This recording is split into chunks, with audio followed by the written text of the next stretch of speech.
Okay, good morning. My name is Nikisha Owens. I'm doing a self-conceptive speech for CA105 for Park University.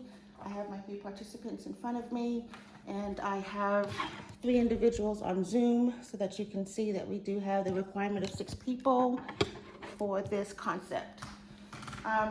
Again, my name is Nikisha Owens. I have several nicknames depending on the parts of my life as I was growing up. I am Nikki to family and friends and longtime friends. I'm Keisha during my adult life, and I'm Murph to my mother, who calls me that based on my maiden name, and I'm Baby Doll to my father. I would like to share a little bit about myself and the person that I've become. Like the many nicknames that I've had over my years, I am a person that has and continues to wear many hats. My self-concept has changed over the years as I've grown, and I see myself as a person that is constantly working to better myself and continue pushing myself through difficult and hard times, and so that I set goals that I continue to constantly meet, persevering through all my ups and my downs. During this time, I will tell you a little bit about my time in the U.S. Army as a single mother and also as part of my professional life. So now that I've told you a little bit about me, I would like to tell you about my time in the U.S. Army. I enlisted in the U.S. Army straight out of high school, and I did my basic training at Fort Jackson, South Carolina, my AIT in Fort Lee, Virginia, and then I was stationed in Schofield Barracks, Hawaii. Basic training was very hard because I did not live in the barracks because I don't like being around a bunch of women and having to clean up after them.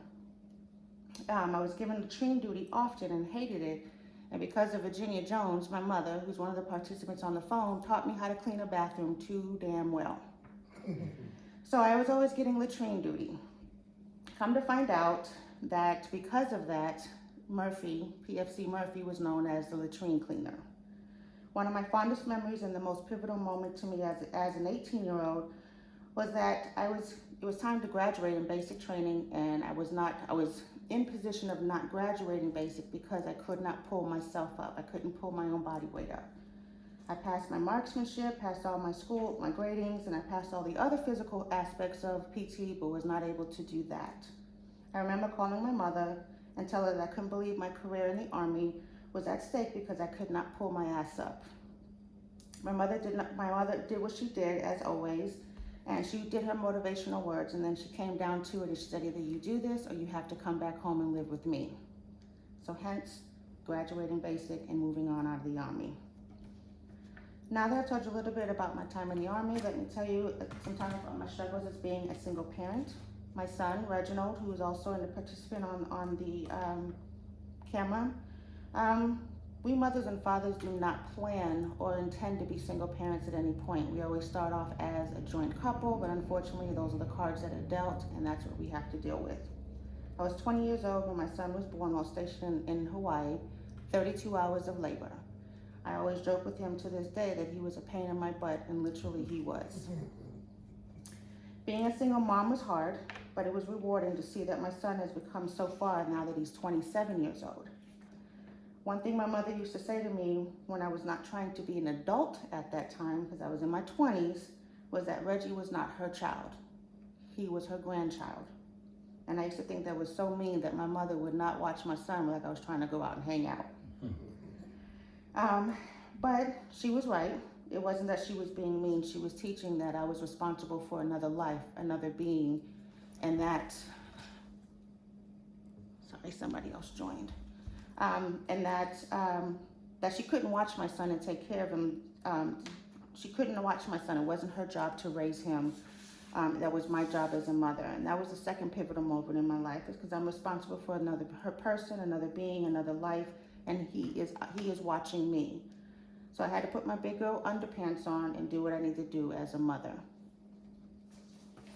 Now that I told you about my son, my single parent struggles, I would like to tell you about my professional life.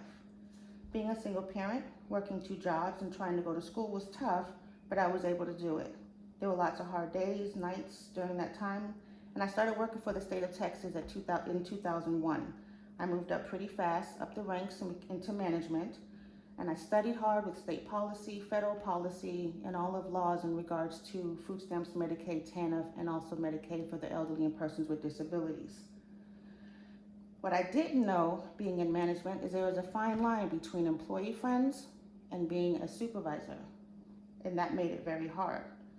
I wanted everybody to have fun, be stress-free, not struggle. Work wasn't supposed to be hard in my mindset back then. It came down to me being disciplined twice and also being on the verge of losing my job after being with the state for 12 years. I was jeopardizing my state career and interrupting my personal life as my son relied on me and I was the only person taking care of both he and I. That was the biggest pivotal moment in my life, and I was almost in my 30s at that point. I was given 24 hours to figure out did I want to continue my job or I was going to be unemployed and not have health insurance, and couldn't do that, couldn't bring myself to put myself and my son in that situation. I had a very, very hard director, and this is what changed me. But I thank her for making her see me and my potential in what I do and what I do now that I've been with the state for almost 22 years. Our job was dealing with impoverished families, people that were in need with children, and also those that are elderly and need their disability so that they can be able to function. So it was between me getting my walking papers or me putting on walking boots and finding a new path. So again, to date, 22 years later, I have former employees, co-workers, and also other friends that constantly email me, text me, or tell me that I have helped them to better themselves in their position. I've trained them well to move on and be able to move up. I don't, and they also say that I'm very hard. I'm not hard, I just expect people to do their best and not do things half-assed. This makes me feel good. I've given a chance. Someone had gave me a chance to teach others and to grow, so I pay it forward. So in conclusion, life has been hard in my early years, but I've come to realize all those ups and downs were for a reason. They shaped me to become who I am today, and someone that my parents, my son, and my significant other can be proud of. The roles I've adopted in my life, from being a daughter, a mother, a friend, and an employee, forced me to wear several hats to keep up. Now, no, we can't all do it, and we try to do everything. We try to be superwoman all the time, and we can't, but we can do our best, and that's what most matters. So for me, if you want it bad enough, you'll pull your butt up, you put on your big girl underwear, tie up those boots, and do what you need to do. Thank you for listening.